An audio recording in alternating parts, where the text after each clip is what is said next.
I am the oldest daughter of 4 children. I'm currently 25, second oldest is 23, third is 20, and youngest is 18. When I was 8 years old, my mom had an affair with a family friend. I, being the oldest, has remembered most of it, and my younger siblings only remember growing up with our parents co-parenting. This has put a strain on my mother's and I's relationship. She cheated on my father, who was battling cancer. She didn't even try to keep it a secret from the kids. I remember during family/friend gatherings when everyone would be inside and I'd see my mom and the family friend kissing, or doing things in the pool. As a kid I didn't understand, but as I got older I realized what she was doing in front of us, and I feel sick. People ended up catching on to their affair years later, and my mom left my dad and started a new relationship with this family friend. They split up shortly after that because he cheated on my mother. I've confronted her about this after my dad passed, and we all went to see a family therapist. This was roughly 3 years ago. My mom has since remarried to an incredible man, but recently she was out and bumped into this man from her past. They exchanged emails and she confided in me that they have been sending emails back and forth and are planning to meet up to chat and catch up. I read the messages and it's very apparent that the guy still has feelings. While my mom is trying to make it seem like she's just catching up with an old co-worker. But I know my mother, and I know she is still slightly infatuated with this man, and flattered that he still wants her. I mean, it's been years, why else would you want to catch up? My new stepdad knows about her past, and while he doesn't agree with it, it's been years, he wasn't in her life yet. She asked me what I thought about her meeting up with him, and said something along the lines of needing closure. She asked for my honest opinion about the matter, and I told her, to be honest mom, you dealing with this guy in the past ruined yours and daddy's marriage, and you guys had 4 kids. Why you think it wouldn't ruin this one, but why don't you stop being and stop thinking with your and delete this guy's damn email? She cried, said she couldn't believe I just called her and left my house. We haven't spoken for a few days. Today, I got a call from my siblings saying I hurt my mom's feelings and whatever happened between her and daddy's marriage was between them. I disagree. I had to witness my mom cheating on my father. I watched him die in bed while she was off to God knows where with this man. She asked for my opinion, and my opinion is that she's selfish and who left my dad to die on his own, and she wants to rekindle with this man and possibly cheat on my new stepdad. My husband, Jonah, passed away unexpectedly a month ago from a stroke. I don't want to get specific about that part, it's the worst pain I've ever felt in my entire life. And I'm still not sure how I'm ever going to move on. We were married for 5 years, together for 7. The past 2 years we've been trying for a baby, but we're just getting to the point of considering IVF when he died. Jonah had a close friend in high school named Marjorie. Marjorie also ended up going to the same university as he did, and they spent a lot of time together during those college years. Jonah said that he liked Marjorie's company, but never felt anything beyond friendship with her, which I totally believe. Jonah dated other women during that period, but told me that several times Marjorie hinted that she wanted him to ask her out. She also joked about wanting him to be her plan B in case she didn't meet someone and get married by 30. By the time I'd started dating Jonah, he had moved a couple hours away from his hometown, and Marjorie. Despite this, Marjorie immediately began finding excuses to come to our town and hang out, which usually involved her encouraging us to go drinking, and then her passing out on the couch at Jonah's apartment. I didn't mind her for the most part, but she had a habit of saying things like, "You know you ruined our marriage pact," and pointing out all the things that she knew about him, like what he took in his coffee, his favorite bands, etc. Over the course of our relationship, and especially after we got married, Jonah definitely put some distance into his relationship with Marjorie. He confided in me that he felt he had outgrown her and that they really had little in common anymore. He stopped responding to her invitations to hang out as often, though he would occasionally call to catch up out of guilt. Especially when she would text him or leave messages saying she was so sad he was ignoring her, and the like. But now he's gone. I had him cremated, like he wanted. We haven't done the memorial service yet. It was too hard for me to even imagine the first couple of weeks. And I also wanted to give time for some out-of-state people to make travel plans. The memorial is this weekend. However, 2 weeks ago, I received an email from Marjorie sent to around 60 people, including Jonah's family, saying that she was holding a memorial service for Jonah in the town where they grew up, the day before his memorial here. I was completely blown away, seeing as she hadn't mentioned anything to me or even attempted to call.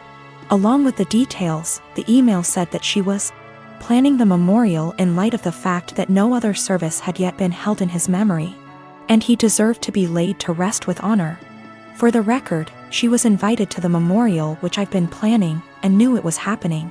I called her, of course, and told her that while I appreciated her willingness to help with Jonah's goodbye, I was already planning a service for him that would involve all of his family and friends. She immediately went on the defensive, and said that she had only started to plan a service when she realized I wasn't willing to do it in a timely manner. I told her that the timing wasn't her choice to make, but that if she wanted to have a memorial of some kind, to please just add on the invitation that his official memorial was going to be held this weekend. She said fine. I sent a message to all of Jonah's invited friends and family to make sure that they knew the real service, with both of our families, was going to be here, and then just washed my hands of the whole thing. This week I received a message on Facebook from Jonah's cousin, saying that Marjorie, who has apparently blocked me on Facebook, created an event for Jonah's official memorial service, her memorial, and invited everyone she possibly could. I've been getting blown up with emails asking which day the memorial is, and where. I'm honestly furious. I don't have the emotional energy to deal with this. I ended up putting a post up on my wall, reiterating the date of his service here, and asking people to please share it. Thankfully, I think the older members of the family don't use Facebook or email very often, so most of them haven't been confused, but a lot of people now think that Marjorie's service is the real one. I called Marjorie again, asking her to add an addendum to her event saying that his actual memorial was going to be here.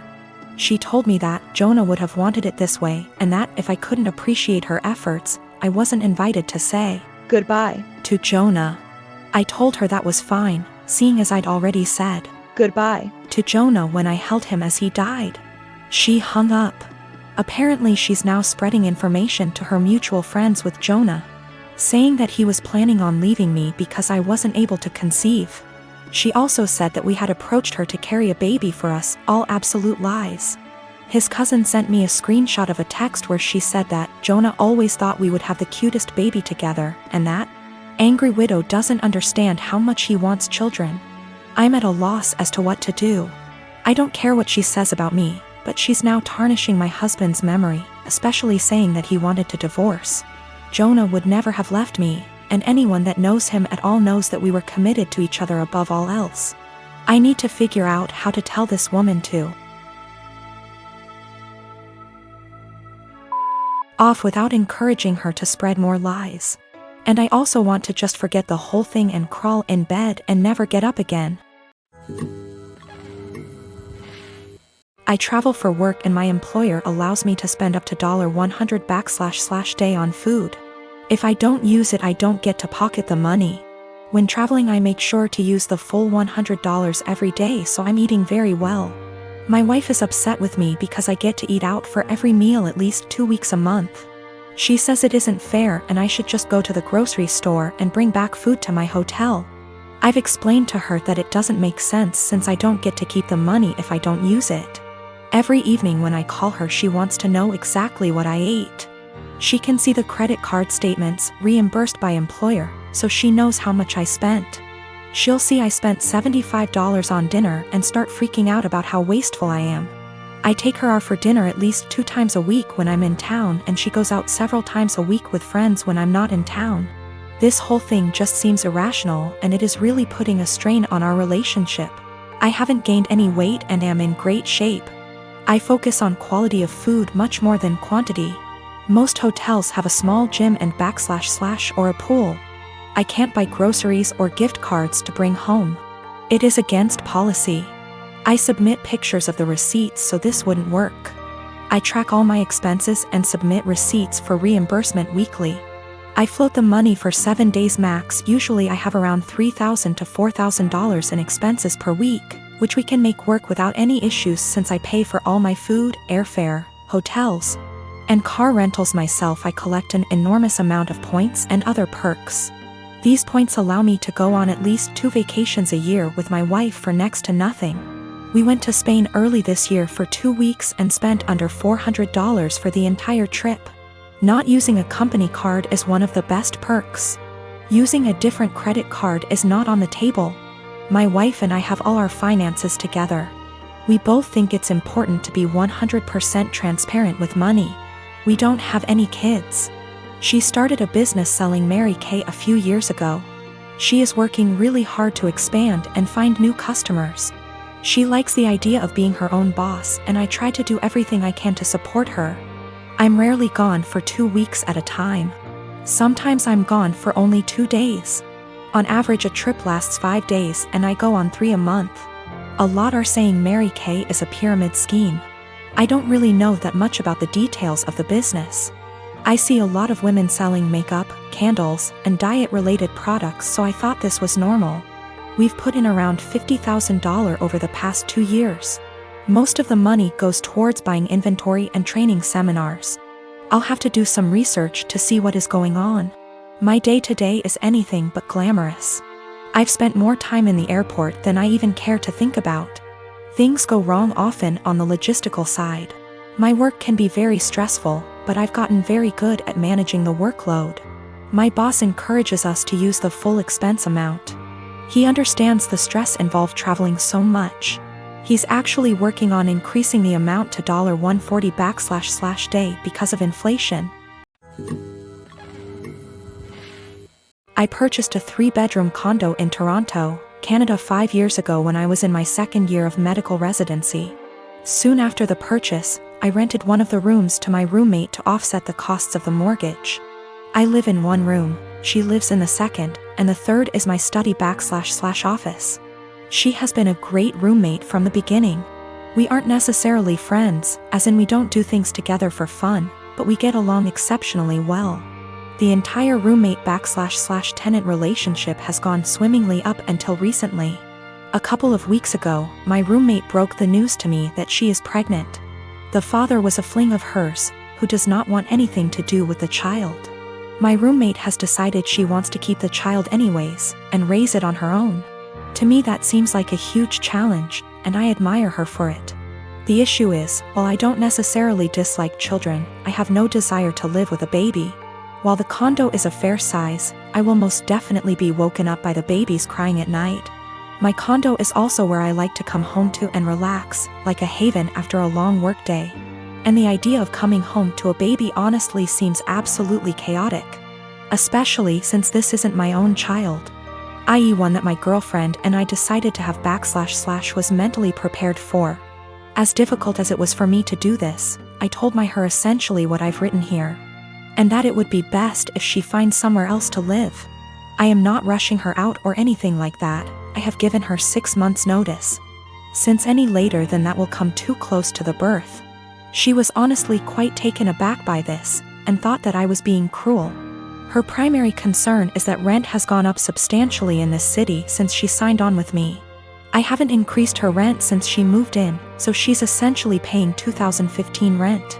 She works as a waitress, and will likely need to find a lesser apartment to keep within the same budget. A couple of other considerations are that she was out of work while restaurants were closed. But I did waive her rent for that period. All of the furniture is also mine, aside from her bedroom, so she would need to figure something out on that front as well. Aside from all of the child expenses. I understand her position, and I feel horrible about the situation, but I honestly can't do it. I haven't been able to give life much thought lately, as work has been quite busy.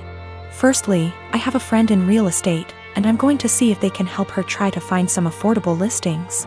Secondly, as I don't plan to take on another tenant after her, and can afford to do this anyway, I have decided I'm going to waive her rent for the remainder of the tenancy.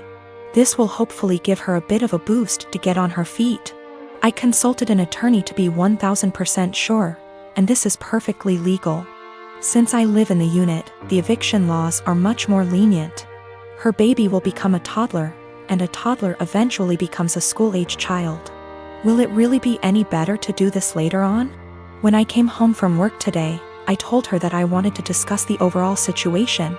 Before I even began, she actually apologized to me for how she spoke to me, and for expecting that I would be okay for her to raise her child here.